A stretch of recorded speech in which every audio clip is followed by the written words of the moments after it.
Atigi 100 ming dollarga men siz uchun kvartirangiz o'rniga yangi remontlari bilan 4 xonali kottej topib qo'ydim. Remontlari hali svejiy, qarang. Bu uyimizni birinchi mehmonxonasi bo'ladi. Xonadonimiz radiator hamda to'plik po'l asosida istaladi. Keling. Mana bu yerda asosiy eshikdan kirdik. Shunaqa kengina yo'lagimiz.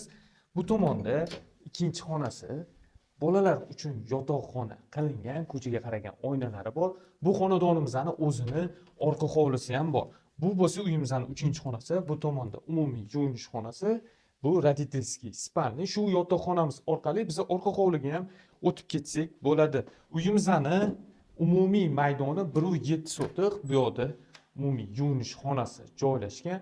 Shu yuvinish xonamizning shunaqa yonida bo'lsa, xonadonimizning oshxonasi joylashgan. Ko'rasizmi, uyimizdagi mana shu oshxona mebellari qoldirib ketiladi. Xo'p, siz nima qilgan bo'lardingiz? Kvartira olarmidingiz yoki shu kottej? Fikringizni izohlarda yozib keting. Xonadonimizga yoqqan bo'lsa, videoga bitta like bosib qo'yish esdan chiqmasin. Qarang, bu uyimizning hovli qismi, 4-xonamiz hovlida joylashgan, bitta yotoqxona, ichida o'zini yuvinish xonalari ham bor. Undan tashqari xonadonimizning o'zini podval qismi ham hamda hovli uchun yana bitta sanuzellari qilingan.